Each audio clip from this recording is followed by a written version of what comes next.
¿Alguna vez has sentido que has cumplido todos tus sueños, pero te despertaste un día y descubriste que no estás en ninguno de ellos? Tenés trabajo, tenés éxito, tenés la vida que otros envidian y sin embargo sientes que te estás desvaneciendo.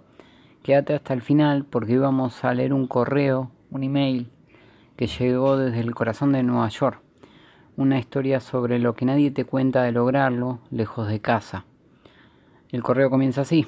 Hola, creo que llegué a este punto en el que uno ya no espera una respuesta concreta, sino simplemente que alguien lea sin interrumpir, que alguien me escuche sin corregir. Mi nombre es Daniel, tengo 38 años y vivo en Estados Unidos, la ciudad de Nueva York.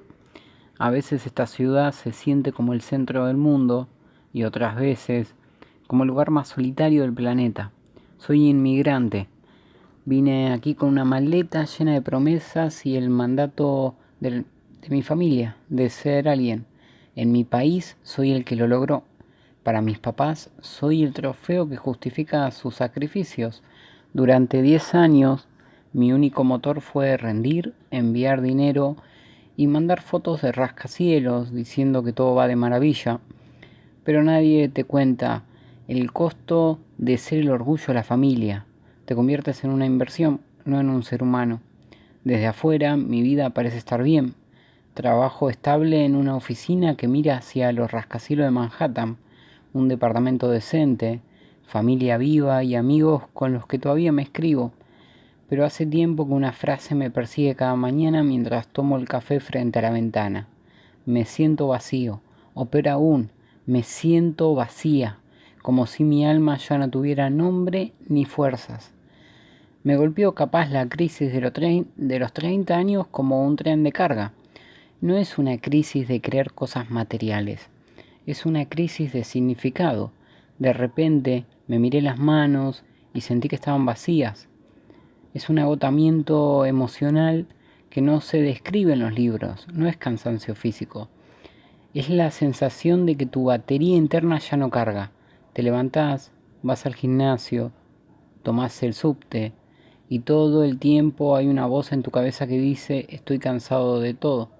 Cansado de fingir, cansado de competir, cansado de ser el Daniel exitoso, cuando por dentro quiero desaparecer un rato. Hay un tipo de soledad que solo se conoce aquí. Estar rodeado de millones de personas y sentir que no existís para nadie. Nueva York es una máquina de moler almas. Un sábado por la noche, caminando entre las luces de la Quinta Avenida, me detuve en seco. La gente me esquivaba, apurada, y ahí en medio del ruido lo acepté. No sé qué voy a hacer con mi vida, me dije. No hubo un accidente, no fue una tragedia, fue una noche común, frente al espejo del baño. Me miré y vi a un extraño, vi las ojeras de alguien que no duerme por la ansiedad y la mirada de alguien que ha olvidado qué le hace reír. Entendí que estaba viviendo para los demás, sosteniendo una estructura que funcionaba hacia afuera, pero que estaba hueca por dentro.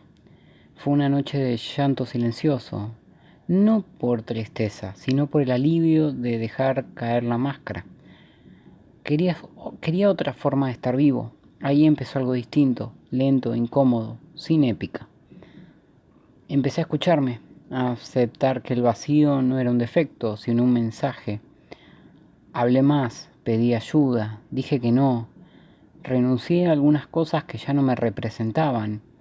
Empecé a llamar a mi mamá y decirle, mamá, hoy no estoy bien, en lugar de mentirle. Hoy no tengo todas las respuestas, todavía hay días oscuros, todavía me siento perdido a veces, pero ya no me siento solo conmigo y eso lo cambió todo. Aprendí a salir a flote, aprendí que salir a flote no siempre es brillar. A veces es simplemente dejar de hundirte. A veces es permitirte descansar. A veces es aceptar que el camino no es el problema, sino caminarlo sin preguntar por qué. A veces tocar fondo no es el final, es el primer momento de verdad. Y desde ahí, aunque no lo parezca, siempre hay una forma de volver a subir.